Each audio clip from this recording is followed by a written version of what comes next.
Hi friends. क्या आपको लगता है कि जुएं सिर्फ गंदे बालों में होती है?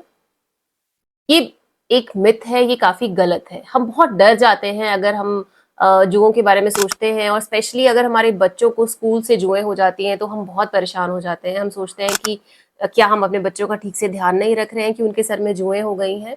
आज हम बात करेंगे कि जू या लाइस क्या होती है, कैसे फैलती है, कैसे हम इसको इफेक्टिवली ट्रीट कर सकते हैं। हेड लाइस या जिसे हम हिंदी में कहते हैं जुएं, ये छोटे छोटे कीड़े होते हैं जो सिर की स्किन में रहते हैं।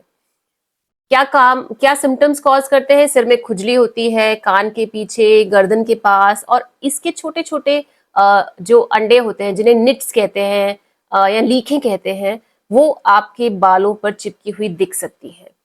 सबसे इम्पोर्टेंट फैलने का इसका कारण होता है हेड टू हेड कांटेक्ट। इसीलिए जो स्कूल्स में ये बहुत जल्दी फैल जाता है। अगर एक बच्चे को स्कूल में जुए हैं और बच्चे आपस में खेलते रहते हैं, सेम बेंच पर बैठते हैं, तो एक से दूसरे को हेड टू हेड कांटेक्ट से लाइस या जुएं फैल जाती हैं।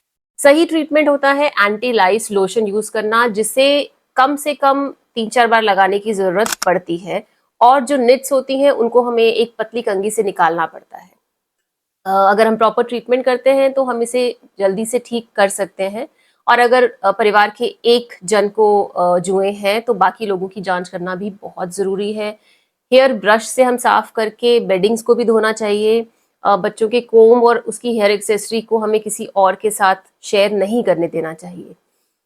बहुत लोग आते हैं पेशेंट्स मेरे पास जो कहते हैं कि बच्चे के सर में जुएं हो गई हैं तो हमें इसके सर के सारे बाल हटाने पड़ेंगे, चाहे वो लड़का हो चाहे लड़की हो। लेकिन ये जरूरी नहीं है कि हमें सर मुंडवाना पड़े।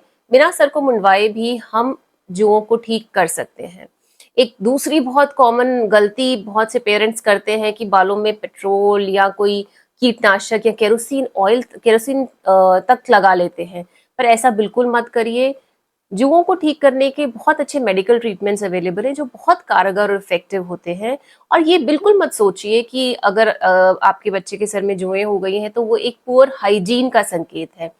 वो सिर्फ ये चीज दर्शाता है कि जहां हमारा बच्चा जा रहा है, चाहे वो स्कूल हो चाहे ट्यूशन हो, या आस पड़ोस में जहाँ जिनके बच्चों के साथ वो खेल रहा है, वहां कहीं ना कहीं से उसको जुओं से एक्सपोजर हो रहा है। तो एज अ पेरेंट और एज इंडिविजुअल ऑल्सो हमारी रिस्पॉन्सिबिलिटी बनती है कि हम इन सब जगह पे जाकर चेक करें। हमें टीचर को बताना चाहिए, अड़ोस पड़ोस के पेरेंट्स को बताना चाहिए कि अपने बच्चों के स्कैल्प में एग्जामिन करें, उनको देखें कि क्या कहीं किसी और के बच्चे के स्कैल्प में तो जुएं नहीं है, और अगर है तो उसका प्रॉपर ट्रीटमेंट कराएं। अगर हम सही तरीके से इलाज करते हैं तो हम जुओं को पूरी तरह से खत्म कर सकते हैं। और भी अगर आपके सवाल हैं इस टॉपिक के बारे में तो ज़रूर हमसे पूछें कमेंट्स में लिखकर।